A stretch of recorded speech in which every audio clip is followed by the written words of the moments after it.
Hi అండి, అందరికీ నమస్కారం అండి. మనము కొత్త ప్రమిదలు కొనుక్కొచ్చుకున్నప్పుడు నూనె ఎక్కువ పీల్చకుండా ఉండటానికండి ప్రమిదలు తెచ్చుకున్న తర్వాత మనము 1 గంట 2 గంటలు నీళ్ళలో నానబెట్టేసేస్తానండి. నీళ్ళలో నానబెట్టేసి ఉంచి తర్వాత తీసి క్లీన్ చేసుకుంటే మనకి నూనె ఎక్కువ పీల్చకుండా ఉంటాయండి.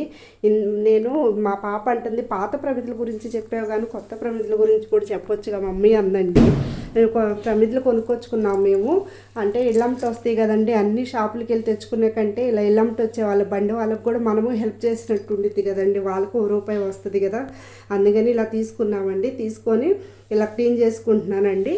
వాటర్లో 1 గంట 2 గంటలు నానబెట్టేసేసుకొని పక్కన పెట్టేసుకున్న తర్వాత మనం తీసుకొని ఒక్కొక్కటి కడుక్కొని చూడండి, ఇంకో గిన్నెలో నీళ్ళు పట్టుకొని కడుగుతున్నాను.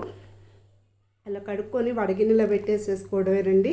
వడగిన్నెలో పెట్టేసుకున్న తర్వాత నేను ఫ్యాన్ వేసుకొని న్యూస్ పేపర్ వేసుకొని న్యూస్ పేపర్ మీద ఆరబెట్టారండి. అవునండి, మీ సైడు దీపావళి పండుగ రోజు దీపాలు ఎలా వెలిగిస్తారండి? మా సైడ్ అయితే ఆవు పేడ పెట్టి ఆవు పేడ మీద పసుపు కుంకుమ పెట్టి మట్టి ప్రమిదలు పెట్టి దీపాలు వెలిగిస్తామండి. చూడండి దీపాలు మా పాప చూపిస్తుంది. చాలా నీట్గా బాగుండే కదా మమ్మీ అంటుంది. అవునమ్మ కొత్తవి కదా అని అంటున్నాను.